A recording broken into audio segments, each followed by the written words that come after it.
ഇന്നത്തെ നമ്മുടെ ധ്യാനത്തിനായി വിശുദ്ധ മത്തായി എഴുതിയ സുവിശേഷം 22-ാം അധ്യായം 1 മുതൽ 14 വരെയുള്ള വാക്യങ്ങൾ വായിക്കുകയാണ്.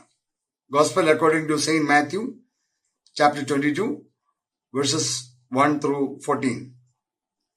യേശു പിന്നെയും അവരോട് ഉപമകളായി പ്രസ്താവിച്ചതെന്തെന്നാൽ, സ്വർഗരാജ്യം തന്റെ പുത്രനു വേണ്ടി കല്യാണസദ്യ കഴിച്ച ഒരു രാജാവിനോട് സദൃശ്യം. അവൻ കല്യാണത്തിന് ക്ഷണിച്ചവരെ വിളിക്കേണ്ടതിന് ദാസന്മാരെ പറഞ്ഞയച്ചു. അവർക്കോ വരുവാൻ മനസ്സായില്ല. പിന്നെയും അവൻ മറ്റ് ദാസന്മാരെ അയച്ചു. എന്റെ മുത്താഴം ഒരുക്കി തീർന്നു, എന്റെ കാളകളെയും തടിപ്പിച്ച മൃഗങ്ങളെയും അറുത്ത് എല്ലാം ഒരുങ്ങിയിരിക്കുന്നു, കല്യാണത്തിന് വരുവിൻ എന്ന് ക്ഷണിച്ചവരോട് പറയിച്ചു. അവർ അത് കൂട്ടാക്കാതെ ഒരുത്തൻ തന്റെ നിലത്തിലേക്കും മറ്റൊരുത്തൻ തന്റെ വ്യാപാരത്തിനും പോയി കളഞ്ഞു. ശേഷമുള്ളവർ അവന്റെ ദാസന്മാരെ പിടിച്ച് അപമാനിച്ച് കൊന്നുകളഞ്ഞു. രാജാവ് കോപിച്ചു സൈന്യങ്ങളെ അയച്ച് ആ കൊലപാതകന്മാരെ മുടിച്ച് അവരുടെ പട്ടണം ചുട്ടുകളഞ്ഞു. പിന്നെ അവൻ ദാസന്മാരോട്, കല്യാണം ഒരുങ്ങിയിരിക്കുന്നു, ക്ഷണിക്കപ്പെട്ടവരോ യോഗ്യരായില്ല. ആകയാൽ വഴിത്തലക്കൽ ചെന്ന് കാണുന്നവരെയൊക്കെയും കല്യാണത്തിന് വിളിപ്പിൻ എന്ന് പറഞ്ഞു. ആ ദാസന്മാർ പെരുവഴികളിൽ പോയി കണ്ട ദുഷ്ടന്മാരെയും നല്ലവരെയും എല്ലാം കൂട്ടിക്കൊണ്ടുവന്നു. കല്യാണശാല വിരുന്നുകാരെ കൊണ്ട് നിറഞ്ഞു. വിരുന്നുകാരെ നോക്കുവാൻ രാജാവ് അകത്തു വന്നപ്പോൾ കല്യാണ വസ്ത്രം ധരിക്കാത്ത ഒരു മനുഷ്യനെ അവിടെ കണ്ടു. സ്നേഹിത, നീ കല്യാണ വസ്ത്രമില്ലാതെ ഇവിടെ അകത്തു വന്നത് എങ്ങനെ എന്ന് ചോദിച്ചു. എന്നാൽ അവന് വാക്ക് മുട്ടിപ്പോയി. രാജാവ് ശുശ്രൂഷക്കാരോട്, ഇവനെ കൈയും കാലും കെട്ടി ഏറ്റവും പുറത്തുള്ള ഇരുട്ടിൽ തള്ളിക്കളവിൻ, അവിടെ കരച്ചിലും പല്ലുകടിയും ഉണ്ടാകും എന്ന് പറഞ്ഞു. വിളിക്കപ്പെട്ടവർ അനേകർ, തെരഞ്ഞെടുക്കപ്പെട്ടവരോ ചുരുക്കം. വിളിക്കപ്പെട്ടവർ അനേകർ, തെരഞ്ഞെടുക്കപ്പെട്ടവരോ ചുരുക്കം. നമുക്ക് ഒരു നിമിഷം പ്രാർത്ഥിക്കാം. ഞങ്ങളുടെ ദൈവമായ കർത്താവേ, സ്വർഗീയ പിതാവേ, അനുഗ്രഹീതമായ രാത്രി സമയത്തിനായി ഞങ്ങൾ അങ്ങയെ സ്തുതിക്കുന്നു. കർത്താവെ, ഞങ്ങൾക്കൊരുമിച്ച് കഴിഞ്ഞ 3 ദിവസങ്ങൾ ധ്യാനയോഗമായി കൂടി വരുവാൻ ദൈവം തന്ന സാവകാശനായ സ്തോത്രം. ഇടവകയുടെ ജന്മദിനവുമായി ബന്ധപ്പെട്ട് ഒരുക്കയോഗങ്ങളായി ഈ ദിവസങ്ങളിൽ ഞങ്ങൾ ഒരുമിച്ച് ദൈവജനത്തിന് ചുറ്റും ഇരുന്ന് അങ്ങയുടെ വചനം ധ്യാനിക്കുവാൻ തന്ന ഭാഗ്യത്തിനായി ഞങ്ങൾ അങ്ങേക്ക് നന്ദി പറയുന്നു. കർത്താവേ, ഞങ്ങളുടെ ഓരോരുത്തരുടെ ജീവിതങ്ങളെയും ഞങ്ങളുടെ സാമൂഹ്യ ജീവിതത്തെയും ദൈവവചനത്തിന്റെ വെളിച്ചത്തിൽ ശോധന ചെയ്യുവാനും തിരുത്തേണ്ടതിനെ തിരുത്തുവാനും അനുഗ്രഹീതമായി മുന്നേറുവാനും ദൈവം തമ്പുരാൻ സഹായിക്കണം. ബലഹീനനായ അടിയനോട് കൂടെ ഇരുന്ന് അടിയനെ ബലപ്പെടുത്തണം. കേൾക്കുന്ന നിന്റെ മക്കളുടെ ഹൃദയങ്ങളോട് അവിടുന്ന് പ്രവർത്തിക്കണം. യേശുവിന്റെ ധന്യനാമത്തിൽ അടിയങ്ങൾ അപേക്ഷിക്കുന്നു, കൃപയോടെ കേൾക്കണമേ. ആധുനിക കാല സംഭവ വികാസങ്ങൾ നമ്മൾ ശ്രദ്ധിക്കുമ്പോൾ എല്ലാവരും പറയുന്നു ഇത് അന്ത്യകാലമാണ് എന്ന്. അന്ത്യകാലമാണെങ്കിൽ ഇനി നമ്മൾ എല്ലാവരും ചിന്തിക്കുന്ന ഒരു കാര്യം എങ്ങനെ സ്വർഗത്തിൽ പോകാം എന്നുള്ളതാണ് എന്ന് ഉറപ്പാണ്. എന്നാൽ എന്താണ് സ്വർഗം? എവിടെയാണ് സ്വർഗം? സത്യത്തിൽ അതൊരു മിസ്റ്ററിയാണ്. നാളും നാഴികയും സംബന്ധിച്ച് ദൈവപുത്രന് പോലും അറിവില്ലാതിരിക്കെ ഇത് അന്ത്യകാലമായതുകൊണ്ട് ദുരുപദേഷ്ടാക്കന്മാർ തെറ്റായ ഉപദേശങ്ങളുമായി കഴിയുമെങ്കിൽ വൃതന്മാരെ വരെ തെറ്റിക്കാൻ ആലറി പാഞ്ഞ് നടക്കുകയാണ്. പത്ര ദൃശ്യ മാധ്യമങ്ങളിലൂടെ സ്വർഗത്തിലേക്ക് ആളെടുക്കുന്ന വൻ പരസ്യങ്ങളാണ് നമ്മുടെ ചുറ്റുപാടുകളിൽ നമ്മൾ കണ്ടുകൊണ്ടിരിക്കുന്നത്. റിക്രൂട്ടിംഗ് സെന്റേഴ്സും റിക്രൂട്ടിംഗ് ഏജൻസും അവരുടെ പടുകൂറ്റൻ വശീകരണ പരസ്യങ്ങളുമായി രംഗം കൊഴിപ്പിക്കുകയാണ്. ഇന്ന് തട്ടിപ്പ് പരസ്യങ്ങൾ ഏറ്റവും കൂടുതൽ ആധ്യാത്മിക രംഗത്താണ് എന്നതാണ് വാസ്തവം. ഇത്തരം പരസ്യങ്ങളിൽ വശീകരിക്കപ്പെട്ട് അനേകർ ഇത്തരം ആളുകളുടെ പിന്നാലെ പായുന്നുമുണ്ട്. എന്നാൽ അറിയുക, പരസ്യങ്ങൾ ദുർബല മനസ്സുകളെ വശീകരിക്കാൻ വേണ്ടിയുള്ള തന്ത്രമാണ്. നമുക്ക് സ്വർഗത്തെക്കുറിച്ച് ധ്യാനിക്കാനായിട്ട് ഒരുങ്ങാം. ഒരു വിശ്വാസിയുടെ ജീവിതയാത്രയിലെ അൾട്ടിമേറ്റ് ഡെസ്റ്റിനേഷനാണ് സ്വർഗം.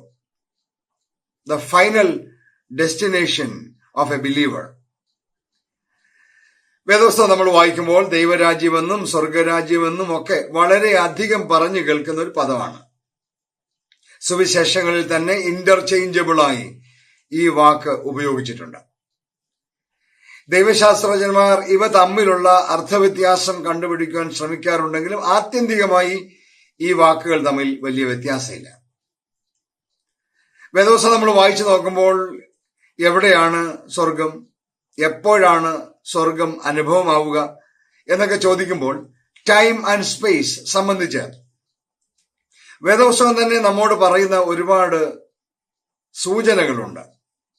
Actually no one knows. അതാണ് ഫാക്ട്. കർത്താവ് തന്നെ പാസ്റ്റ് ടെൻസിലും പ്രസന്റ് ടെൻസിലും ഫ്യൂച്ചർ ടെൻസിലും ഒക്കെ ഉപയോഗിച്ചിട്ടുണ്ട് സ്വർഗരാജ്യത്തെക്കുറിച്ച്. ഒരുപാട് വേദപുസ്തക റെഫറൻസുകളും ഒക്കെ ഉണ്ട്. മാത്രമല്ലല്ലോ കർത്താവ് പറഞ്ഞു സ്വർഗരാജ്യം നിങ്ങളുടെ ഇടയിൽ തന്നെയുണ്ട്. പിന്നീട് കർത്താവ് പറഞ്ഞു ഞാൻ വന്ന് നിങ്ങളെ സ്വർഗത്തിലേക്ക് കൊണ്ടുപോകും. നമ്മളെ പ്രാർത്ഥിക്കാൻ പഠിപ്പിച്ചപ്പോൾ കർത്താവ് പ്രാർത്ഥിച്ചു സ്വർഗരാജ്യം വരണമേ എന്ന് പ്രാർത്ഥിച്ചു. അപ്പൊ എന്തായാലും നമുക്കെല്ലാവർക്കും സ്വർഗം എന്ന് കേൾക്കുമ്പോൾ തന്നെ ഒരു അനുഭൂതിയാണ്. അതുകൊണ്ട് I would like to explain this evening what you mean by the kingdom of God, or what are the characteristics of the kingdom of God. Have you been invited?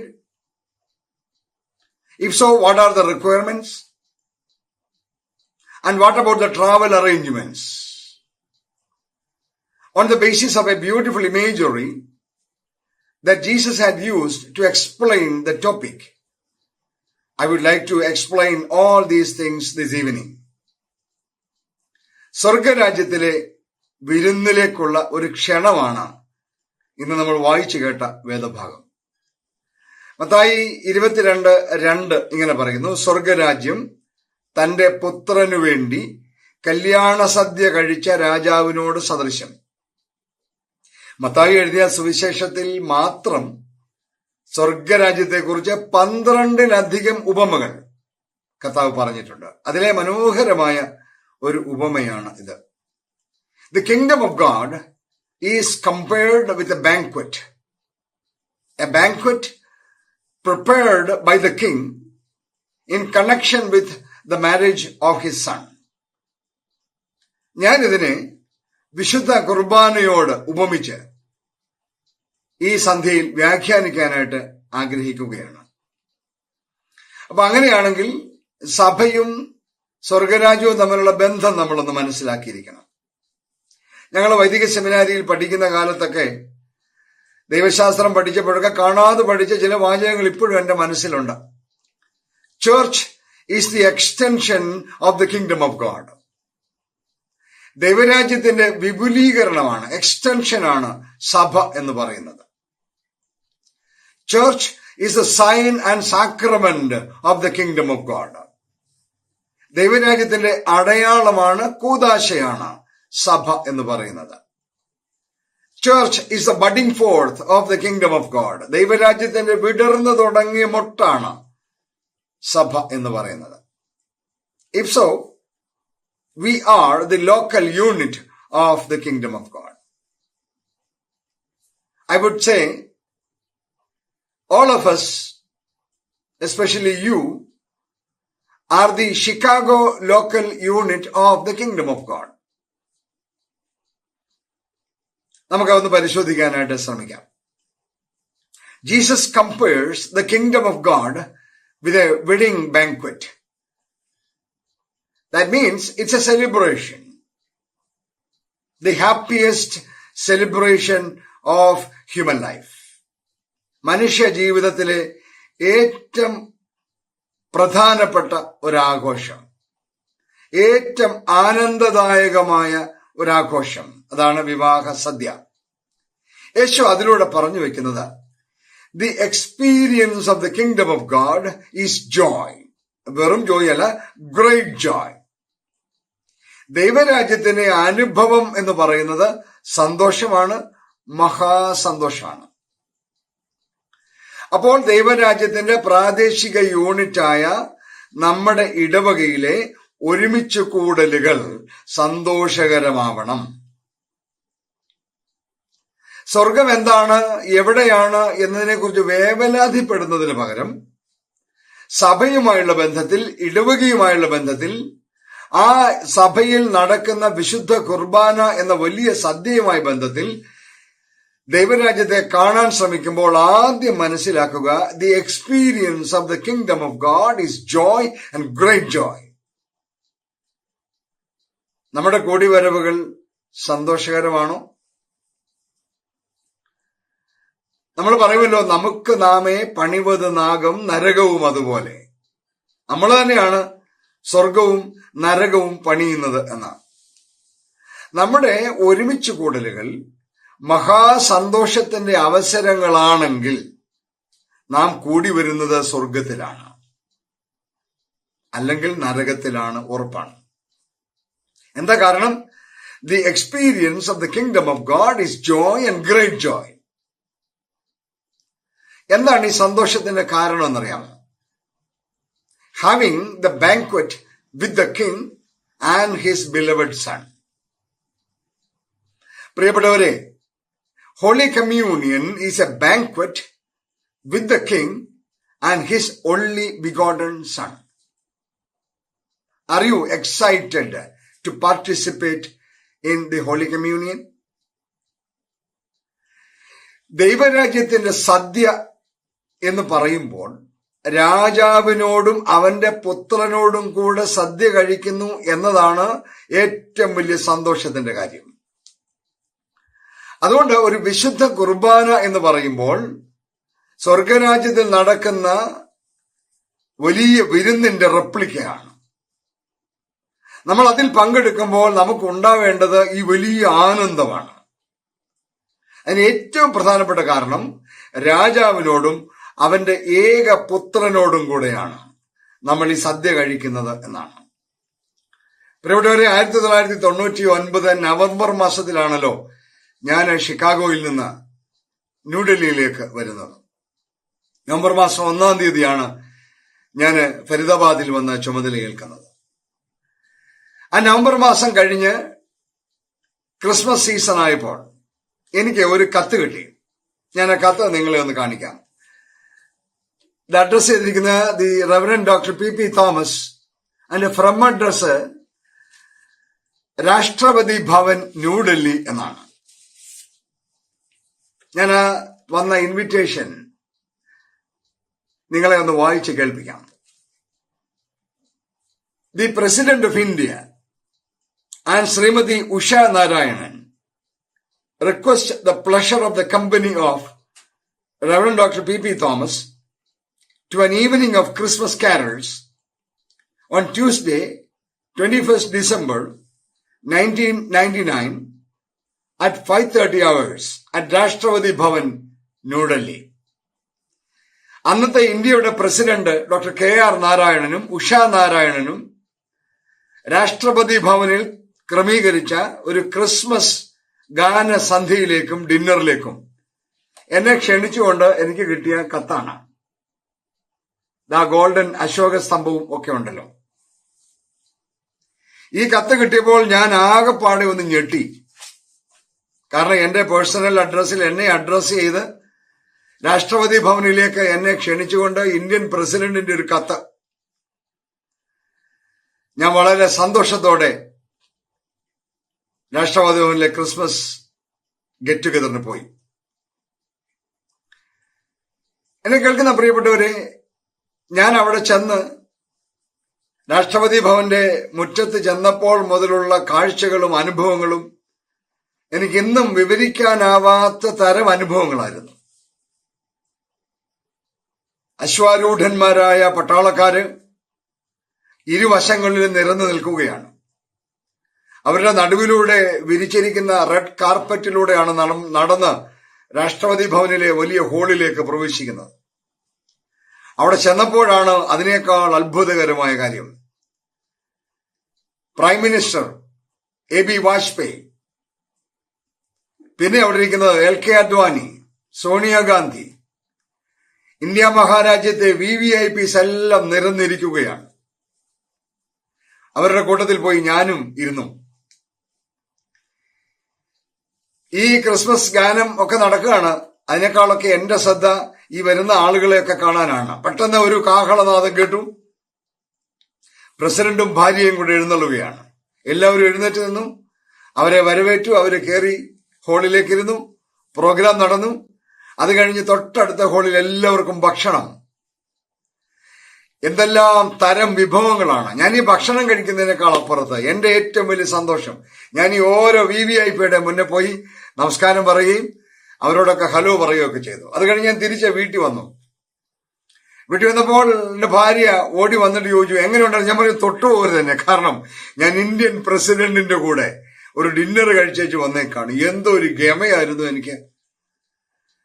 പ്രിയപ്പെട്ടവരെ, നമുക്കൊക്കെ അറിയാവുന്ന ഉഴവുകാരൻ KR നാരായണൻ എന്ന് പറയുന്ന ഒരു മനുഷ്യൻ ഇന്ത്യയുടെ പ്രസിഡന്റ് ആയപ്പോൾ അദ്ദേഹത്തിന്റെ കൂടെ അദ്ദേഹത്തിന്റെ ഭവനത്തിൽ പോയി ഒരു പാർട്ടിയിൽ പങ്കെടുത്ത് മടങ്ങി വന്നപ്പോൾ എനിക്ക് ഇത്രയും എക്സൈറ്റ്മെന്റ് ഉണ്ടെങ്കിൽ ഈ രാത്രി ഞാൻ നിങ്ങളോട് പറയാൻ ആഗ്രഹിക്കുന്നതാ.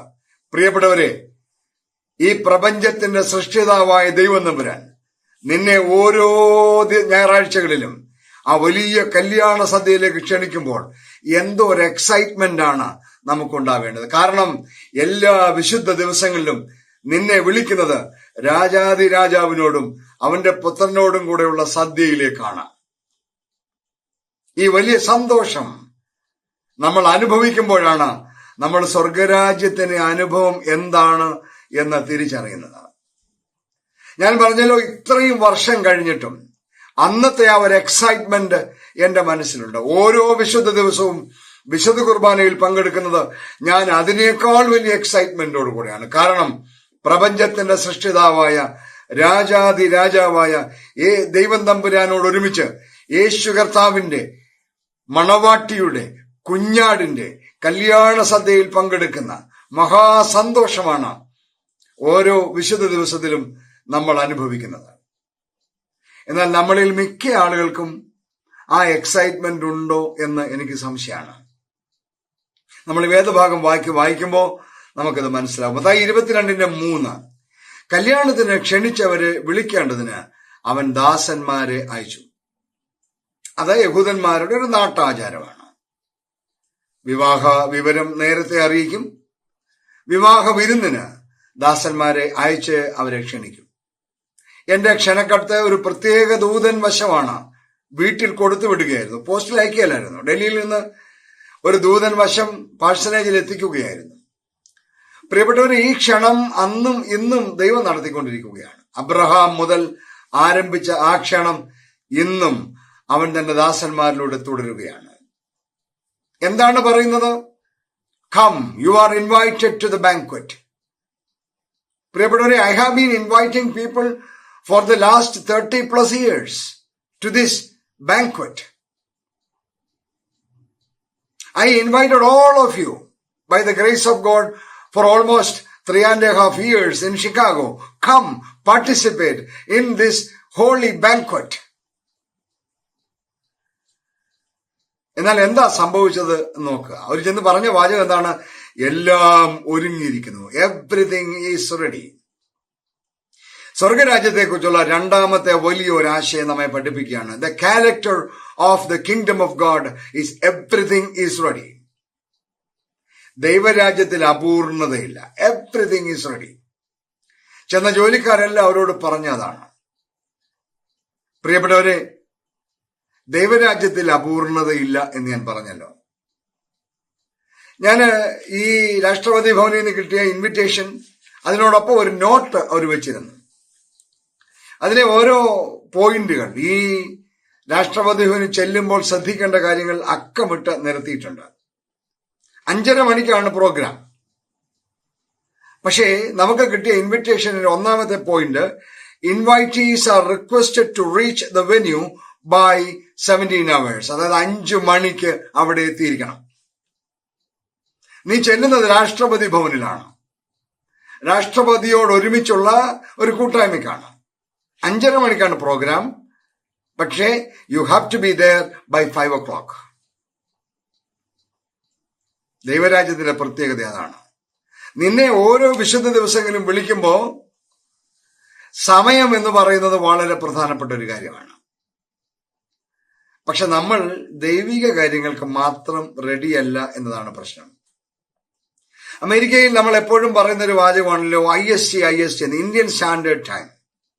ഞാൻ ഒറ്റ ചോദ്യം ചോദിക്കട്ടെ, നമ്മൾ ദൈവിക കാര്യങ്ങൾക്ക് മാത്രമല്ലേ ഈ IST തിരക്കുള്ളൂ? സ്കൂളിൽ പോകാനോ ഓഫീസിൽ പോകാനോ കൾച്ചറൽ പ്രോഗ്രാമിന് പോകാനോ നമ്മൾ ആരെങ്കിലും ഇന്ത്യൻ സ്റ്റാൻഡേർഡ് ടൈം അന്വേഷിക്കാറുണ്ടോ? ഇല്ല. നമ്മൾ എല്ലാവരും അപ്പോൾ അമേരിക്കൻ ടൈം പ്രോംപ്റ്റായി കീപ്പ് ചെയ്യുന്ന ആളുകളാണ്, അല്ലേ? പക്ഷെ മക്കളെ സൺഡേ സ്കൂളിൽ വിടുന്ന കാര്യം പറയുമ്പോൾ, പള്ളിയിൽ പോകുന്ന കാര്യം പറയുമ്പോൾ നമ്മൾ എല്ലാവരും പറയും നമ്മൾ ഇന്ത്യൻ സ്റ്റാൻഡേർഡ് ടൈമാണ്. അതാണ് നമ്മുടെ സ്റ്റാൻഡേർഡ്. ദൈവരാജ്യത്തിൽ അപൂർണതയില്ല. Everything is ready. നമ്മൾ എന്താ ചെയ്യുന്നത്? ദൈവത്തെ ഈ നാളുകളിലൊക്കെ ദൈവത്തെ 47ാമത്തെ ഇടവക ദിനം ആചരിക്കാൻ പോവാണ് ഷിക്കാഗോ മാർത്തോമ ഇടവക. പ്രിയപ്പെട്ടവരെ, നമ്മൾ ഈ ദൈവരാജ്യത്തിന്റെ ലോക്കൽ യൂണിറ്റ് ആയ ഡെസ്പ്ലെയിൻസിലെ ഈ ദേവാലയത്തോടും അവിടെ നടക്കുന്ന ആരാധനകളോടും നടന്നു വന്ന ആരാധനകളോടും നമ്മൾ ഈ ദൈവരാജ്യത്തിന്റെ ടൈമിങ് കാത്ത ആളുകളാണോ? ഞാൻ പറയും, നമ്മൾ എല്ലായ്പ്പോഴും ദൈവത്തിന് ലെഫ്റ്റ് ഓവർ കൊടുക്കുന്ന ആളുകളാണ്. We always try to give leftovers to God. ബാക്കി സമയമുണ്ടെങ്കിൽ, ബാക്കി എല്ലാം കഴിഞ്ഞ് ടൈം ഉണ്ടെങ്കിൽ ദേവാലയത്തിൽ പോകാനുള്ള ആളുകളല്ലേ. മാത്രമല്ല എല്ലാവരോട്ട് പോവുകയുമില്ല, അല്ലേ? നമുക്കറിയാമല്ലോ, എല്ലാവരുടെയും അനുഭവം നമുക്കറിയാമല്ലോ. നമുക്ക് ഇവരെ ശ്രദ്ധിക്കാം. The responses of the invitees. എന്ത് തരം ഒഴിവ് കഴിവുകളാണ് ഇവർ പറഞ്ഞത് നോക്കുക. മത്തായി 22:5-6 വാക്യങ്ങൾ. അവർ അത് കൂട്ടാക്കാതെ എല്ലാവരും ഒഴിവ് കഴിവുകൾ പറയാൻ തുടങ്ങി. ഇത് ഭയങ്കരാണ്. ദൈവരാജ്യത്തിന്റെ സദ്യക്ക് വേണ്ടി ക്ഷണിച്ചപ്പോ, രാജകുമാരന്റെ കല്യാണ സദ്യക്ക് വേണ്ടി ക്ഷണിച്ചപ്പോ ഇത്ര മഹത്തായ ക്ഷണത്തെ ആരെങ്കിലും നിരസിക്കുമോ? എന്നാൽ ഇവിടെ ഓരോരുത്തരായി എക്സ്ക്യൂസ് പറയാൻ തുടങ്ങി. എന്താ ദൈവരാജ്യത്തിന്റെ പ്രത്യേകത എന്നറിയാമോ? ദൈവരാജ്യത്തിന്റെ മൂന്നാമത്തെ ഒരു പ്രത്യേകത, invitation is open but there is no compulsion. ദൈവരാജ്യത്തിന്റെ പ്രത്യേകത, ദൈവം ആരെയും കമ്പൽ ചെയ്ത് ഈ സദ്യയിൽ പങ്കെടുപ്പിക്കത്തില്ല എന്നാണ്. The invitation is open for everyone but there is no compulsion. അതുകൊണ്ട് എന്ത് പറ്റി? കമ്പൽഷൻ ഇല്ലാത്തതുകൊണ്ട്, മാൻഡേറ്ററി അല്ലാത്തത് കൊണ്ട് നമ്മൾ എല്ലാവരും ഒഴിവ് കഴിവുകൾ കണ്ടെത്തുന്ന ആളുകളാണ്. ഇവിടെ ആളുകൾ എന്താ ചെയ്തെന്ന് നോക്കാം. ഒരുത്തൻ തന്റെ നിലത്തിലേക്ക് പോയി എന്നാണ്. ദൈവരാജ്യത്തിന്റെ സദ്യയിലേക്ക് ആത്മാർത്ഥമായി ക്ഷണിച്ചപ്പോ, രാജകുമാരന്റെ കല്യാണ സദ്യയിൽ പങ്കെടുക്കാൻ ക്ഷണിച്ചപ്പോ ഒരുത്തൻ തന്റെ നിലത്തിലേക്ക് പോയി. Agricultural matters. ലൂക്കോസിന്റെ സുവിശേഷത്തിലും ഈ സംഭവം പറയുന്നുണ്ട്. മനോഹരമാണ് അവിടെയൊക്കെ വായിച്ചു നോക്കാൻ. ഒരുത്തൻ തന്നെ തോട്ടത്തിലേക്ക് പോയി, കാർഷിക കാര്യങ്ങൾക്ക് പോയി. ദൈവത്തെ ആരാധിക്കാനും ദൈവരാജ്യത്തിന്റെ സദ്യയിൽ പങ്കെടുക്കാനും ക്ഷണം കിട്ടിയപ്പോ ഒരു കൂട്ടം ആളുകൾ അത് നെഗ്ലക്ട് ചെയ്തതിനു ശേഷം അവർ തന്റെ നിലത്തിലേക്ക് പോയി, കാർഷിക കാര്യങ്ങൾക്ക് വേണ്ടി പോയി. മറ്റൊരു കൂട്ടർ വ്യാപാരത്തിന് പോയി, ബിസിനസ് കാര്യങ്ങൾക്ക് വേണ്ടി പോയി. മൂന്നാമത്തെ കൂട്ടരോ കുടുംബകാര്യത്തിന് വേണ്ടി പോയി. അവിടെ എഴുതിയിരിക്കുന്ന മനോഹരമാണ്. ഇപ്പോൾ തന്നെ വിവാഹം കഴിച്ചിരിക്കുന്നു, അതുകൊണ്ട് വരാൻ നിവൃത്തിയില്ല. Just married, don't disturb. Okay. നാലാമത്തെ പ്രത്യേകത എന്താണ്? ശേഷമുള്ളവർ ദാസന്മാരെ അപമാനിച്ചു, കൊന്നുകളഞ്ഞു. എന്നെ കേൾക്കുന്ന പ്രിയപ്പെട്ടവരെ, ഈ 4 തരം റെസ്പോൺസുകളും ഈ രാത്രി നമ്മൾ മനസ്സിരുത്തി ചിന്തിക്കേണ്ടതാണ്. ദൈവരാജ്യത്തിന്റെ സദ്യയിലേക്ക്, ദൈവപുത്രന്റെ കല്യാണ സദ്യയിലേക്ക് ക്ഷണിച്ചപ്പോൾ, ആത്മാർത്ഥതയോടെ ക്ഷണിച്ചപ്പോൾ, ദൈവം തമ്പുരാൻ എല്ലാം ഒരുങ്ങിയിരിക്കുന്നു എന്ന് പറഞ്ഞപ്പോൾ ആരെയും നിർബന്ധിക്കാത്ത കാരണം അവനവന്റെ കാര്യങ്ങൾക്ക് വേണ്ടി പോയി. എത്രയോ സമയങ്ങൾ ഇനി COVID-19 എന്ന മഹാമാരി വന്നു കഴിഞ്ഞപ്പോൾ ദേവാലയത്തിൽ പ്രവേശിക്കാനാകാതെ, ആരാധനയിൽ പങ്കെടുക്കാനാകാതെ നാളുകളായി ദുഃഖിക്കുമ്പോൾ ഇപ്പോൾ പലരും പറയുന്നു, അയ്യോ പള്ളിയിൽ ഒന്ന് പോയാ മതിയായിരുന്നു, ഒരു കുർബാന ഒന്ന് കൊണ്ടാ മതിയായിരുന്നു. മുമ്പോ everything taken for granted, right? അന്ന് കിട്ടിയ അവസരങ്ങളിലെല്ലാം വിളിച്ചപ്പോ പറഞ്ഞു, നാട്ടിൽ നിന്ന് മറ്റു മാർഗമില്ലാത്തതുകൊണ്ട് ഇവിടെ വന്ന് കിടക്കുന്ന അച്ഛന്മാര് അവരുടെ ജോലിക്ക് വേണ്ടി വിളിക്കുന്നതാണ്.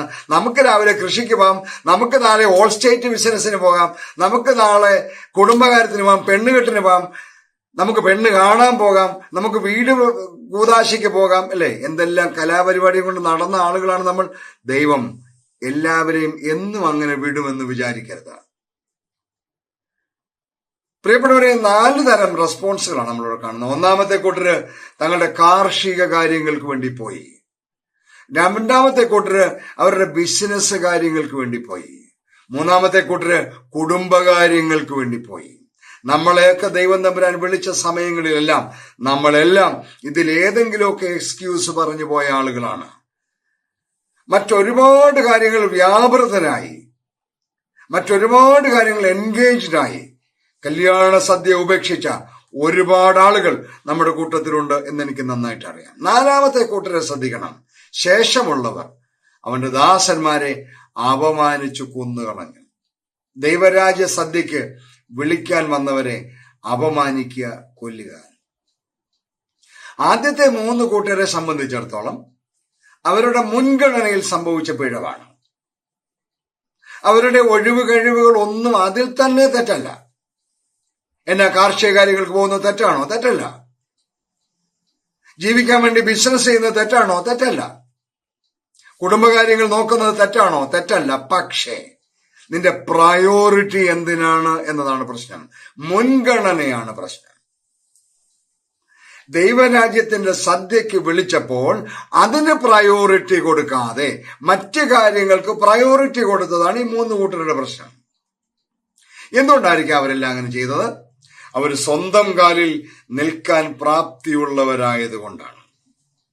അവരാരും ഇപ്പോൾ രാജാവിനെ ഡിപ്പെൻഡ് ചെയ്ത് ജീവിക്കുന്ന ആളുകൾ. അങ്ങനെയാണല്ലോ നമ്മളല്ല, അല്ലേ?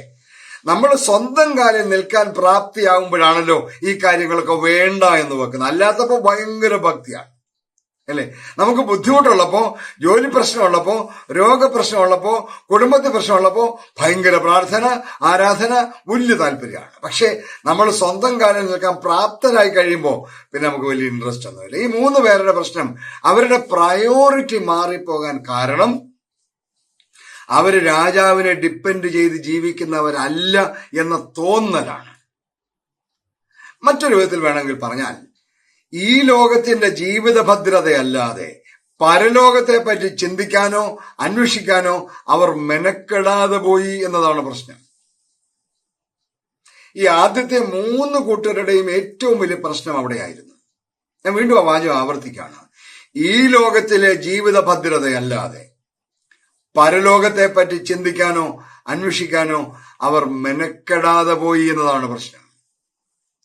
ഇത്തരം ഒരുപാട് ആളുകൾ നമ്മുടെ ഇടയിലില്ലേ? ഉണ്ട്, തീർച്ചയായും ഉണ്ട്. ദൈവിക കാര്യങ്ങളിൽ യാതൊരു താല്പര്യമില്ലാത്തവർ, കച്ചവടവും മറ്റു പരിപാടികളും കൊണ്ട് ദൈവിക ആരാധനയ്ക്ക് പകരം ആ സമയത്ത് ഇത്തരം കാര്യങ്ങൾക്ക് വേണ്ടി ഓടിയ ഒരുപാട് ആളുകളെ എനിക്കറിയാം. പക്ഷെ ദൈവം തമ്പുരാൻ എന്ത് ചെയ്യുമെന്ന് അല്പം കഴിയുമ്പോൾ നമുക്ക് പറയാം. ഇപ്പൊ നമ്മൾ അനുഭവിച്ചുകൊണ്ടിരിക്കുകയാണ്. 4ാമത്തെ കൂട്ടർ സ്വയം മിടുക്കരാണ് എന്ന് ധരിക്കുന്നവരാണ്. എന്താ അവരുടെ പ്രത്യേകത? അവർ അപമാനിക്കുക, കൊല്ലുക, ക്യാരക്ടർ അസാസിനേഷൻ, അല്ലെ? അതിനേക്കാൾ വലിയൊരു കൊലപാതകം വേറെ ഏതാ ഉള്ളേ? സ്വഭാവഹത്യ നടത്തുക. അവരാരെ കുറിച്ചും എന്തും പറയും. അവരുടെ പ്രത്യേകത എന്താണ്? അവർക്ക് ആരോടും ബഹുമാനമില്ല, ആരെ അപമാനിക്കാൻ ഒരു മടിയില്ല. സ്വഭാവഹത്യ അവരുടെ ഹരമാണ്. അവരുടെ പ്രതിനിധികളെ വേദപുസ്തകത്തിൽ തന്നെ കാണാം. നമ്മുടെ ഇടയിൽ എത്രയോ എണ്ണത്തിനെ നമ്മൾ കണ്ടിട്ടുണ്ട്. കഴിഞ്ഞ 34 വർഷം ഈ സഭയിൽ ലോകത്തിന്റെ വിവിധ ഭാഗങ്ങളിൽ ജീവിച്ച് ശുശ്രൂഷ ചെയ്തുള്ള ആളെന്ന നിലയിൽ ഈ 4 കൂട്ടരെയും ഞാൻ കണ്ടിട്ടുണ്ട്. യാതൊരു ദൈവിക താല്പര്യങ്ങളുമില്ലാതെ ദൈവിക ആരാധനയ്ക്ക് വിളിക്കുമ്പോൾ കച്ചവടത്തിനും കൃഷികാര്യങ്ങളും എസ്റ്റേറ്റ് നോക്കാനും പെണ്ണുകെട്ട് ആലോചിക്കാനും പെണ്ണ് കാണാനും കറങ്ങി നടന്ന ഒരുപാട് എണ്ണത്തിന് എനിക്കറിയാം. മാത്രമല്ല, ചില ആളുകൾ, ഈ നാലാമത്തെ കൂട്ടർ, വിളിക്കാൻ വരുന്നവനെ അപമാനിക്കാനും നാണം കെടുത്താനും കൊല്ലാനും ഉപദ്രവിക്കാനും നടന്നവർ എത്രയോ ആളുകളുണ്ട്. നമുക്കൊക്കെ അറിയാം. അതുകൊണ്ട് ഞാൻ മറ്റു കാര്യങ്ങളിലേക്ക് പ്രവേശിക്കുന്നില്ല. വേദപുസ്തകം തന്നെ എത്രയോ ഉദാഹരണങ്ങൾ. യോഹന്നാൻ സ്നാപകനെ തലവെട്ടിക്കൊന്നില്ലേ? യേശുവിനെ എന്താ ചെയ്തത്? സ്തേഫാനോസിനെ കല്ലെറിഞ്ഞു കൊന്നില്ലേ? യാക്കോബിനെ വാൾ കൊണ്ട് വെട്ടിക്കൊന്നില്ലേ? പത്രോസിനെ തലതിരിച്ച് ക്രൂശിച്ചില്ലേ? പട്ടിക തുടരുകയാണ് നമ്മുടെ ഇടയിലും, അല്ലേ? നമുക്കും ചിലർക്ക് വീമ്പടിക്കാനുണ്ടല്ലോ. ഞാൻ റവറന്റ് ഇന്നാരെ കരയിച്ചു വിട്ടു, ഞങ്ങൾ ഇന്നാരെ നാണം കെടുത്തി വിട്ടു എന്നും വീമ്പടിച്ച് മിടുക്കരായി നടക്കുന്ന ആളുകൾ. എന്താ അവരുടെ പ്രത്യേകത? ആരോടും ബഹുമാനമില്ല, ആരോടും സ്നേഹമില്ല, ആരെക്കുറിച്ച് എന്തും പറയും. വലിയ മിടുക്കരാണ് എന്ന് തോന്നി നടക്കുന്ന ആളുകളാണ്. പക്ഷെ എന്ത് സംഭവിക്കും? 7-ാമത്തെ വാക്യം, രാജാവ് കോപിച്ചു, ആ കുലപാതകന്മാരെ മുടിച്ച് അവരുടെ പട്ടണം ചുട്ടുകളഞ്ഞു. ഓർക്കുക, രാജഭരണത്തിൽ രാജ്യത്തെ സ്ഥാവര ജംഗമ വസ്തുക്കളെല്ലാം രാജാവിൻ്റെതാണ്. ജനം വെറും കൈകാര്യക്കാർ മാത്രമാണ്. 24-ാം സങ്കീർത്തനം 1-ാം വാക്യം എന്താ പറയുന്നത്? ഭൂമിയും അതിന്റെ പൂർണ്ണതയും യഹോവയ്ക്കുള്ളതാണ്. പ്രിയപ്പെട്ടവരെ, എന്തിനാണ് നാം ജീവിതത്തിൽ മുൻഗണന കൊടുക്കുന്നത്? ഞാൻ വ്യക്തമായിട്ട് പറയാണ്, ഈ COVID-19 എന്ന് പറഞ്ഞ മഹാമാരി ലോകത്തെ കിടുകിട വിറപ്പിച്ചു കളഞ്ഞു. ആരാധനാലയങ്ങൾ അടഞ്ഞുപോയിട്ട് എത്ര നാളായി? ദൈവത്തെ ആരാധിക്കാൻ താല്പര്യമില്ലാതെ ദൈവിക ആരാധനയ്ക്ക് വേണ്ടി ക്ഷണിച്ചപ്പോ ക്ഷണിക്കാൻ വന്നവനെ കളിയാക്കിയും അവനെ ഉപദ്രവിച്ച് നടന്ന കൂട്ടർ. ദൈവിക ആരാധനയേക്കാൾ മറ്റൊരുപാട് കാര്യങ്ങൾക്ക് പ്രാധാന്യം കൊടുത്ത് നടന്ന ആളുകൾ ദൈവം ശിക്ഷിക്കും. ദൈവം തമ്പുരാൻ നമ്മളെ ചുട്ടുകളഞ്ഞില്ല, പക്ഷേ അടപ്പിച്ചു കളഞ്ഞു. ദേവാലയങ്ങളുടെ വാതിലുകൾ കൊട്ടി അടപ്പിച്ചു കളഞ്ഞു. ആരാധനയ്ക്ക് താല്പര്യമില്ലാതെ നടന്നവൻ എന്നെ നീ ആരാധിക്കണ്ട എന്ന് ദൈവം തീരുമാനിച്ചു. എന്തിനാണ് നാം ജീവിതത്തിൽ മുൻഗണന കൊടുക്കുക? എന്ത് കഷ്ടമാണ് ഇപ്പോൾ, അല്ലേ? വൈദികർ എന്ന നിലയിൽ ഞങ്ങളൊക്കെ അനുഭവിക്കുന്നത് എന്ത് ഗതികേടാണ്. ഇത്രയും നാൾ കുർബാന ചൊല്ലാൻ യാതൊരു അവസരമില്ലായിരുന്നു. ഇപ്പൊ തുടങ്ങിയപ്പോ തന്നെ എത്താണ് 20 പേര്. എന്റെ ഇടവകയിൽ 400 വീടുകളുണ്ട്. 1600-ലധികം അംഗങ്ങളുള്ള ഒരു പള്ളിയിലാണ് ഞാനിപ്പോ ശുശ്രൂഷ ചെയ്യുന്നത്. 20 പേർക്കാണ് കുർബാനയിൽ പങ്കെടുക്കാൻ അവസരം. എന്തൊരു കഷ്ടമാണ്. മറക്കരുത്, ദൈവം ശിക്ഷ ആരംഭിച്ചിരിക്കുകയാണ്. മുമ്പേ അവന്റെ രാജ്യവും നീതിയും അന്വേഷിപ്പേൻ, അതോടുകൂടെ ഇതൊക്കെയും നിങ്ങൾക്ക് കിട്ടും.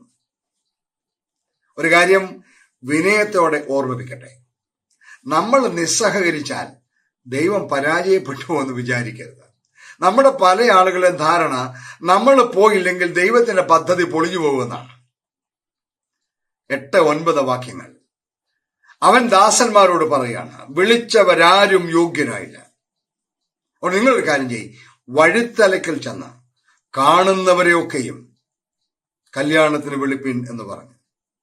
അവിടെ എഴുതിയിരിക്കുന്ന മനോഹരമായ ഒരു വാക്യമാണ്, ദാസന്മാർ പെരുവഴികളിലും ഇടവഴികളിലും എല്ലാം പോയി കണ്ടവരെ എല്ലാം കൂട്ടിക്കൊണ്ടുവന്നു എന്നാണ്. Now the invitation is extended to the highways and byways. Highways പെരുവഴികൾ, byways ഇടവഴികൾ. അങ്ങനെ വേദോസ്തം എഴുതിയിരിക്കുന്നത്. ദാസന്മാർ പെരുവഴികളിലും ഇടവഴികളിലും എല്ലാം പോയി എന്നാണ്. Now the invitation is extended to the highways and byways of life. They could never, by any stretch of imagination, have expected an invitation to the wedding feast. എങ്ങനെ പ്രതീക്ഷിക്കും? വഴിത്തലക്കൽ ഇരിക്കുന്നവന് രാജകുമാരന്റെ കല്യാണ സദ്യക്ക് ക്ഷണം കിട്ടുമെന്ന് ഇമാജിൻ ചെയ്യാൻ നോക്കും? ഞാൻ ഓർക്കായിരുന്നു, ഈ കാർഡ് എപ്പോ എന്റെ കണ്ണിന് മുമ്പിൽ കാണുമ്പോൾ ഞാൻ ഓർക്കും, I cannot even explain my personal experience I have gone through when I received that invitation from Rashtrapati Bhavan. ഇത്രയും വർഷമായില്ല, ഞാൻ പൊന്നുപോലെ കാത്തു സൂക്ഷിച്ചു വെച്ചേക്കാണ്. It was grace which offered the invitation, not the merit. എന്നെ കേൾക്കുന്ന പ്രിയപ്പെട്ടവരെ, പ്രൗഢിയോ പാരമ്പര്യമോ അല്ല ക്ഷണത്തിന് നിദാനം. പ്രത്യുത കൃപ മാത്രമാണ്. നമ്മൾ ചെയ്തു കൂട്ടിയ എന്തോ കൊണ്ടൊന്നും അല്ല ഈ ക്ഷണം നമുക്ക് ലഭിക്കുന്നത്. എന്താ അതിന്റെ റിസൾട്ട്? 10-ാം വാക്യം, കണ്ട ദുഷ്ടന്മാരെയും നല്ലവരെയും എല്ലാം അവർ കൂട്ടിക്കൊണ്ടുവന്നു. കല്യാണശാല വിരുന്നുകാരെ കൊണ്ട് നിറഞ്ഞു. ദൈവത്തിന്റെ പദ്ധതി ദൈവം ആഗ്രഹിക്കും പോലെ നീ യോഗ്യനായില്ലെങ്കിലും വഴിത്തലക്കലിരിക്കുന്നവനെ കൊണ്ട് വിളിച്ച് സദ്യ കഴിപ്പിക്കുന്ന ഒരു ദൈവം തമ്പുരാനുണ്ട്. ഇത് പ്രയോഗമാണ്. കണ്ട ദുഷ്ടന്മാരെയും നല്ലവരെയും എല്ലാം കൂട്ടിക്കൊണ്ടുവന്നു എന്നാണ്. ലൂക്കോസ് ഈ ഭാഗം പറയുമ്പോൾ 14-ാമത്തെ 21-ാം വാക്യത്തിൽ പറയുന്നു, ദരിദ്രന്മാർ, അംഗഹീനന്മാർ, കുരുടന്മാർ, മുടന്തന്മാർ എന്നിവരെ കൂട്ടിക്കൊണ്ടുവന്നു എന്നാണ്. തമ്മിലുള്ള വ്യത്യാസം നോക്കുകയും മത്തായി എഴുതിയിരിക്കുന്നത് എന്താണ്? ദുഷ്ടന്മാരെയും നല്ലവരെയും കൊണ്ടുവന്നു. മത്തായി അവിടെ പറയുന്ന മെന്റൽ സ്റ്റാറ്റസ് ആണ്. വന്നവന്റെ എല്ലാം, ദുഷ്ടനും വന്നു, നല്ലവനും വന്നു. എന്നാൽ ലൂക്കോസ് പറയുന്നത് ഫിസിക്കൽ സ്റ്റാറ്റസ് ആണ്. ദരിദ്രൻ, അംഗഹീനൻ, കുരുടൻ, മുടന്തൻ. 2 കാര്യങ്ങൾ ശ്രദ്ധിക്കണം. ഒന്ന്, everyone is invited, no matter who you are. സഭ ഒരു മിശ്രിത സമൂഹമാണ്. മറ്റൊരു ഉപമയിൽ പറയുന്നത് പോലെ എല്ലാ മീനും പിടിക്കുന്ന വലയാണ്. തൊട്ടാൽ കുത്തുന്ന കാരിയും കൂരിയും ഒരിക്കലും പിടിതരാത്തി തന്നെ നടക്കുന്ന വരാലും എല്ലാം ഉണ്ട് ഇതിനകത്ത്.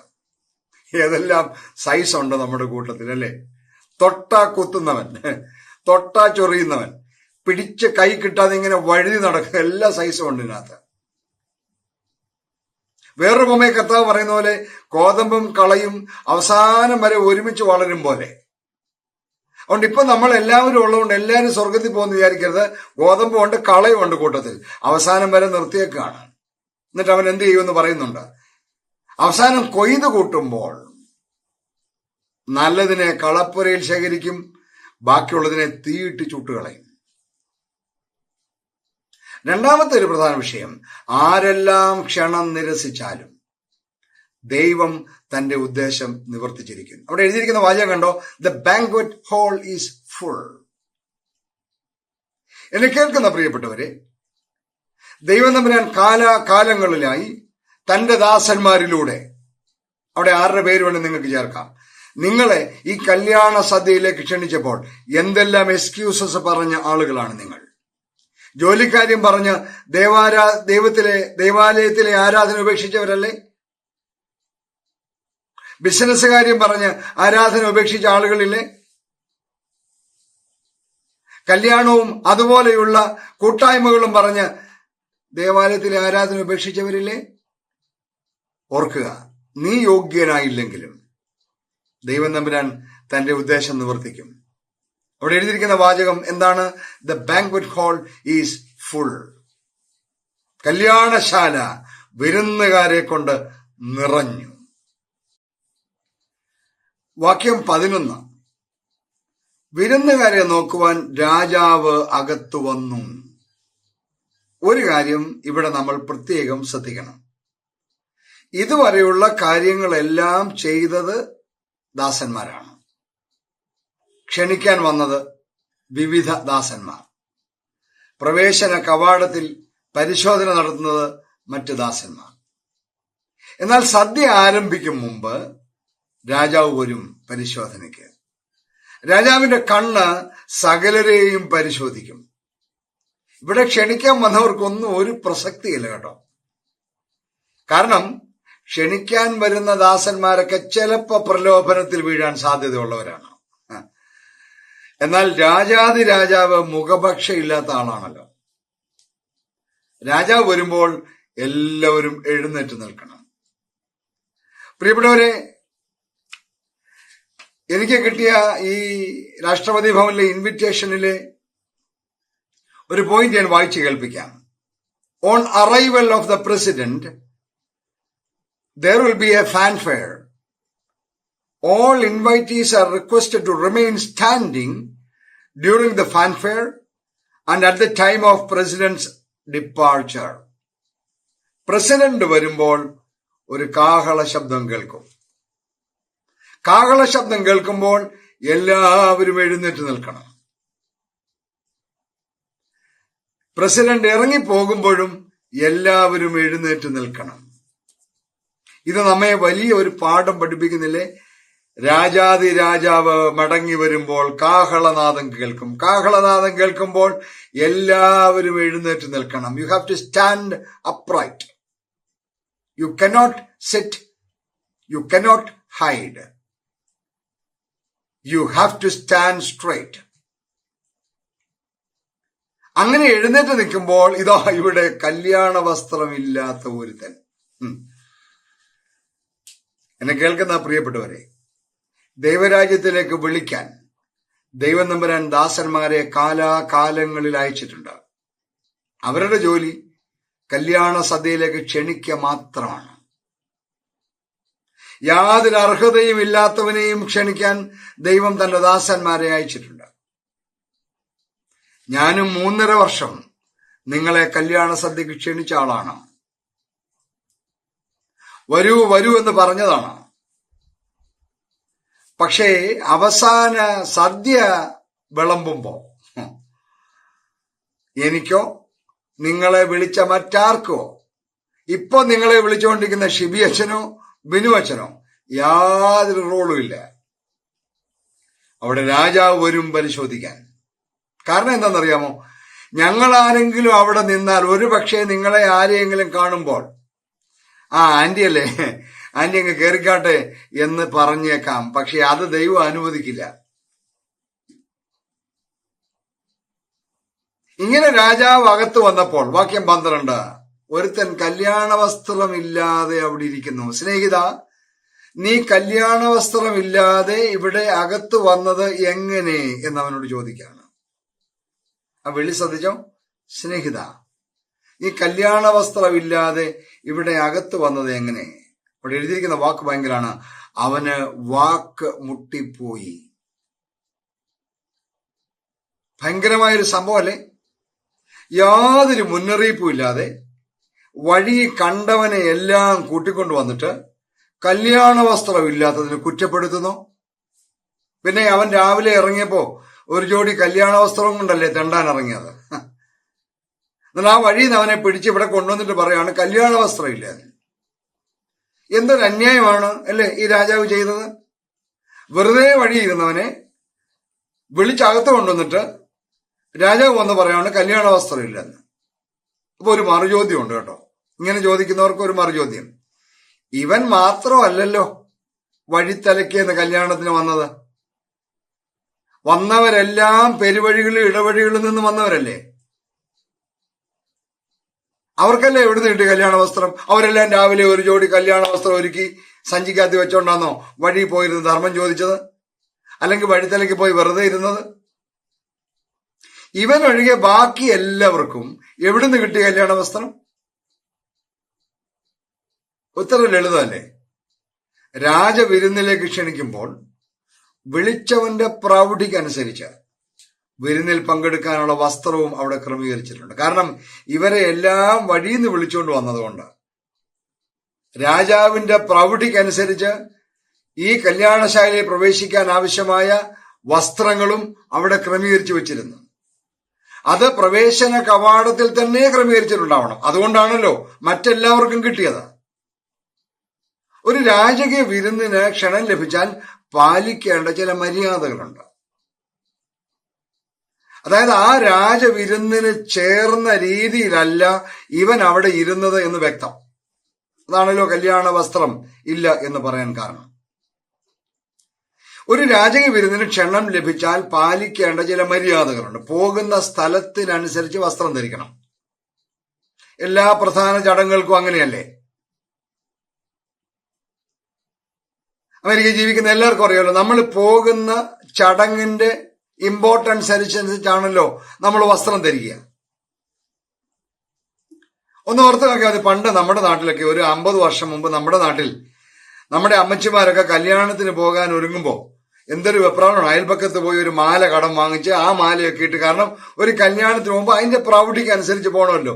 സ്വന്തം കയ്യിലില്ലെങ്കിലും അയൽക്കാരൻ്റെ നിന്ന് വാങ്ങിച്ച് അമ്മമാര് തോളെ മാല ഇട്ടുകൊണ്ട് പോകുന്നത് ഞാൻ കണ്ടിട്ടുണ്ട്. നിങ്ങൾ മിക്കപേരും കണ്ടിട്ടുണ്ട്. നമ്മുടെ അമ്മമാരൊക്കെ അങ്ങനെയാ ചെയ്തിട്ടുള്ളത്. കാരണം പോകുന്ന ചടങ്ങിനെ കുറിച്ച് ഒരു ബോധം വേണം, എങ്ങോട്ടാണ് പോകുന്നതെന്ന് നിശ്ചയം വേണം. അതിനനുസരിച്ചാണ് ഒരുങ്ങി ഈ സ്ഥലത്തോട്ടൊക്കെ പോകേണ്ടത്, അല്ലെ? ഏത് പ്രോഗ്രാമിനും, നല്ല പ്രോഗ്രാമിനാകുമ്പോ ഡ്രസ് കോഡിനെ കുറിച്ച് നോട്ടീസ് പറയുമല്ലോ. ഞാൻ പ്രിൻസ്റ്റണിൽ പഠിച്ച ആളാണ്, നിങ്ങൾക്ക് പ്രിൻസ്റ്റണിൽ പഠിക്കുന്ന സമയത്ത് പ്രസിഡന്റിന്റെ വക ഒരു റിസപ്ഷൻ പാർട്ടി ഉണ്ടാവും. ഏത് കോഴ്സ് തുടങ്ങുന്നതിനും യൂണിവേഴ്സിറ്റി പ്രസിഡന്റിന്റെ വക ഒരു റിസപ്ഷൻ. ആ റിസപ്ഷന് നോട്ടീസ് തരുമ്പോൾ താഴെ എഴുതി വെച്ചിട്ടുണ്ടാവും ഡ്രസ് കോഡ് എന്താണ് എന്ന്. ആ പ്രസിഡന്റിന്റെ പ്രൗഢിക്ക് അനുസരിച്ച് ഡ്രസ്സ് ധരിച്ച് വേണം ചെല്ലാൻ. മാത്രമല്ല, ഇവിടെ ഒരു കാര്യം കൂടെ ഞാൻ നിങ്ങളെ വായിച്ചു കേൾപ്പിക്കാം. 4ാമത്തെ item, items such as hand bags, cameras, umbrellas, pager, cellular phone etcetera are not to be carried inside. കൃത്യമായി എഴുതിയിട്ടുണ്ട്. പ്രസിഡന്റിന്റെ വീട്ടിൽ, രാഷ്ട്രപതി ഭവനിൽ പാർട്ടിക്ക് ചെല്ലുമ്പോ നിന്റെ മൊബൈൽ ഫോണും നിന്റെ ബാഗും നിന്റെ കൊടയും വടിയും ഒന്നും കൊണ്ടുവരാൻ പാടില്ല. ദൈവരാജ്യത്തിലെ സദ്യക്ക് ക്ഷണിക്കുമ്പോഴും നിന്റെ മൊബൈൽ ഫോണും നിന്റെ തരികിട സാധനങ്ങളും നിന്റെ സാധനങ്ങളും കൊണ്ട് നീ പോകാൻ പാടില്ല. ഈ 4ാമത്തെ പോയിന്റ് മാർത്തോമാക്കാര് ശരിക്കും വായിക്കണമെന്നാണ് ഞാൻ പറയുന്നത്. കാരണം എനിക്ക് സങ്കടം തോന്നുന്ന ഒരു കാര്യം, ഇന്ന് മിക്ക പള്ളികളിലും, കേരളത്തിലായാലും കേരളത്തിന് പുറത്തായാലും മിക്ക പള്ളികളിലായാലും ഒരു നോട്ടീസ് ഒട്ടിച്ചു വെച്ചിട്ടുണ്ട്. എന്തോന്നറിയാമോ? പണ്ട് പാദരക്ഷകൾ പുറത്തിടുക എന്നായിരുന്നു എഴുതി വെച്ചിരുന്നത്. ഇപ്പൊ എന്തോന്നറിയാമോ?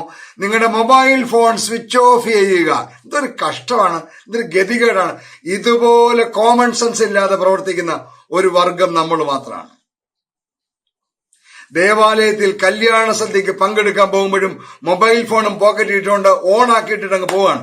അത് മാത്രമല്ല, അടിക്കുമ്പോൾ ഉടനെ എടുത്ത് ഹലോ എന്നങ്ങ് വിളിച്ചേക്കാണ്. ഞാൻ ചില സ്ഥലത്തൊക്കെ കൺവെൻഷന് പോയിന്ന് സങ്കടപ്പെട്ടിട്ടുണ്ട്. എന്റെ സ്വഭാവം നിങ്ങൾക്ക് അറിയാമല്ലോ. സങ്കടപ്പെടുക മാത്രമല്ല, ഞാൻ എന്റെ വായി വരുന്നത് മുഴുവൻ പറഞ്ഞിട്ടുണ്ട്. വലിയ കാര്യമായി പ്രസംഗിച്ചുകൊണ്ട് നിൽക്കുമ്പോഴായിരിക്കും മുമ്പിലിരിക്കുന്ന ഒരു അമ്മാമ ഫോൺ എടുത്ത് ഹലോ എന്താടി, നീ എവിടാ പോകുന്നതെന്ന് ബോധമില്ലാത്തത് കൊണ്ടാണ്. കല്യാണശാലയിലേക്ക് വിളിക്കുമ്പോ, രാജകുമാരന്റെ കല്യാണ സദ്യയിലേക്ക് ക്ഷണിക്കുമ്പോ നീ എവിടെയാണ് പോകുന്നത് എന്ന് ബോധം വേണം. നമ്മൾ പള്ളി കാണിച്ചു വെക്കുന്ന കോപ്രായങ്ങൾ എന്തൊക്കെയാണ്? ചിലരുടെ ഫോൺ പോക്കറ്റിട്ട് കുർബാനയ്ക്ക് വന്ന് വാതുറക്കുമ്പോഴും പോക്കറ്റ് ഇരുന്ന് ഫോൺ അടിക്കുന്നവനെ ഞാൻ കണ്ടിട്ടുണ്ട്. എവിടാ പോകുന്നതെന്നറിയാമോ? ബോധമില്ലാത്തതുകൊണ്ടാണ്. എവിടെയാണ് പോകുന്നത് എന്ന് ബോധം വേണം. ഈ ബോധമില്ലായ്മയാണ് നമ്മളെയൊക്കെ ഈ കല്യാണശാലയ്ക്ക് പുറത്താക്കി കളയാൻ കാരണം. അപ്പോൾ ഈ സ്നേഹിതൻ കല്യാണ വസ്ത്രമില്ലാതെ എങ്ങനെ വന്നതായിരിക്കും? ഞാനിന്ന് ഇമാജിൻ ചെയ്ത് നോക്കുകയാണ്. നമ്മുടെയൊക്കെ നാട്ടിൽ പണ്ട് കല്യാണം നടന്നുകൊണ്ടിരുന്ന നമ്മുടെ വീട്ടുമുറ്റത്ത് പന്തലൊക്കെ ഇട്ട്, അല്ലേ, ഒരു കയറുമൊക്കെ വലിച്ചു കെട്ടി അതിലിങ്ങനെ മുണ്ടുമൊക്കെ കെട്ടി തൂക്കിയിട്ടാണല്ലോ പണ്ട് കല്യാണമൊക്കെ. ഇപ്പോഴല്ലേ വലിയ ഓഡിറ്റോറിയം ഒക്കെ വന്നത്. പണ്ട് അങ്ങനൊന്നും അല്ലായിരുന്നു.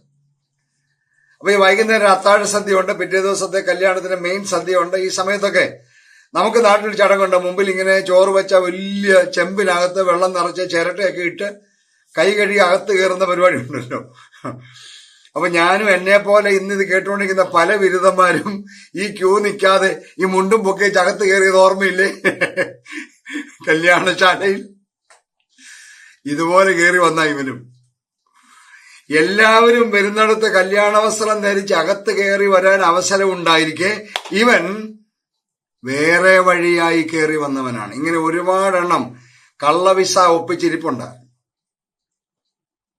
പക്ഷെ നീ ഓർത്തില്ല, നിന്നെ സൃഷ്ടിച്ച ദൈവം തമ്പുരാനാണ് നിന്നെ പരിശോധിക്കാൻ വരുന്നതെന്ന്.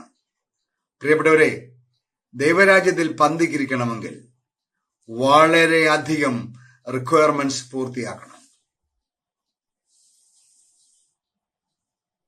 നമ്മുടെയൊക്കെ ജീവിതത്തിൽ നമ്മൾ ശ്രദ്ധിച്ചിരിക്കേണ്ട ഒരുപാട് കാര്യങ്ങളുണ്ട്.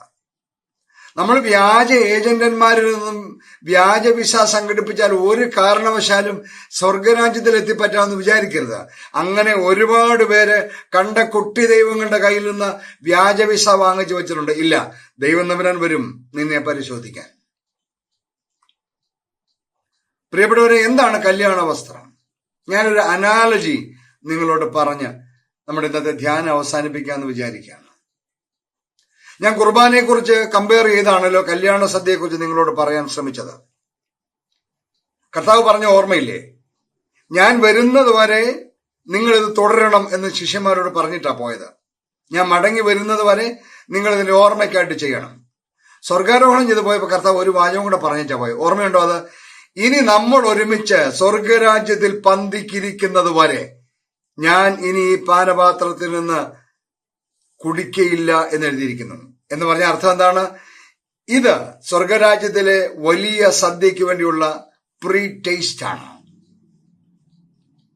ഒരുമിച്ച് വീണ്ടും സ്വർഗത്തിൽ സദ്യക്കിരിക്കാം എന്ന വലിയ പ്രതീക്ഷയിലാണ് കർത്താവ് നമ്മെ വിട്ട് സ്വർഗാരോഹണം ചെയ്തു പോയത്. അങ്ങനെയാണെങ്കിൽ ഈ കുർബാനയുമായിട്ട് പറഞ്ഞതുകൊണ്ട് ഞാൻ ഈ കല്യാണ വസ്ത്രത്തെ ഒരു അനാലജി ഉപയോഗിച്ച് നിങ്ങളെ പറഞ്ഞ് മനസ്സിലാക്കാൻ ശ്രമിച്ച് അവസാനിപ്പിക്കാം.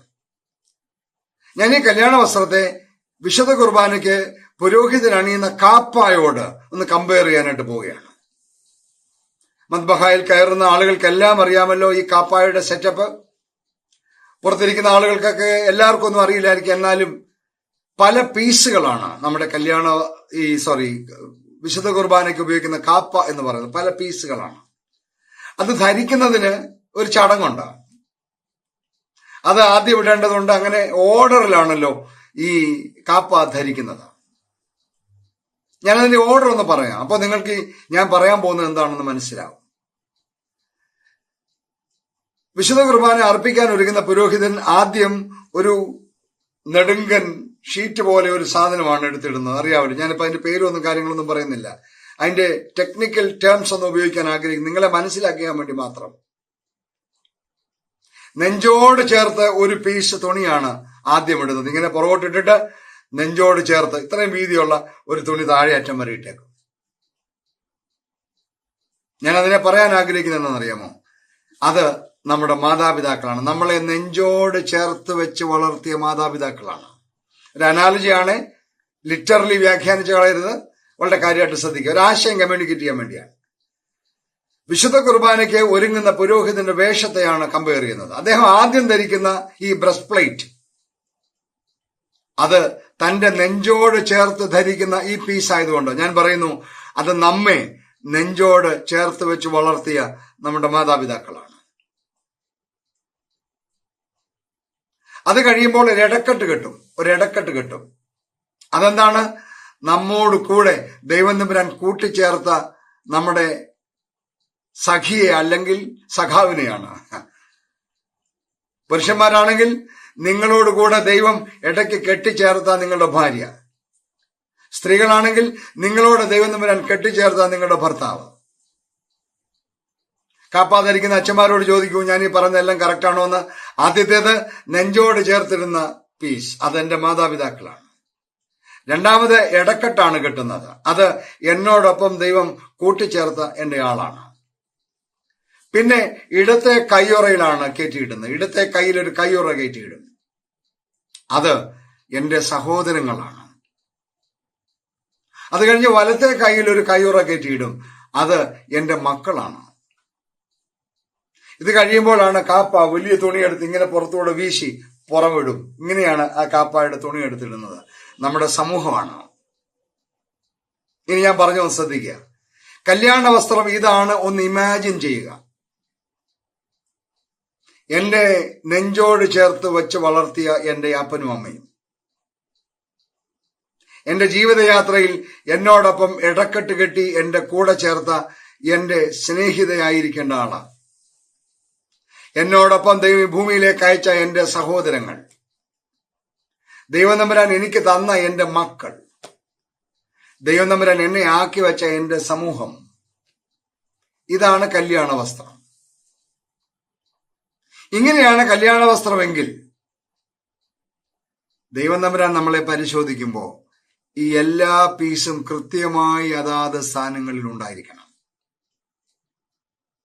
എന്നെ കേൾക്കുന്ന പ്രിയപ്പെട്ടവരെ, ഏറ്റവും സങ്കടകരമായ കാര്യം, നമ്മുടെ കൂട്ടത്തിൽ തന്നെ ഒരുപാട് പേർ വ്യാജ ഏജന്റന്മാരിൽ നിന്നും വ്യാജ വിസ സംഘടിപ്പിച്ച് കാത്തിരിപ്പുണ്ട് എന്നറിയുക. പ്രിയപ്പെട്ടവരെ, അറിയുക, ദൈവരാജ്യത്തിൽ കുറുക്കുവഴികളില്ല. അവന് വാക്ക് മുട്ടിപ്പോയി. എന്താ കാരണം? ഈ കല്യാണ വസ്ത്രം നൽകിയത് രാജാവാണല്ലോ. ഇതേ രാജാവാണല്ലോ പരിശോധിക്കുന്നത്. ഏജന്റന്മാരായിരുന്നെങ്കിലോ? എന്റെ മാതാപിതാക്കളെ എനിക്ക് തന്നത് എന്റെ ദൈവമല്ലേ? എന്റെ ദൈവത്തിന് അറിയില്ലേ?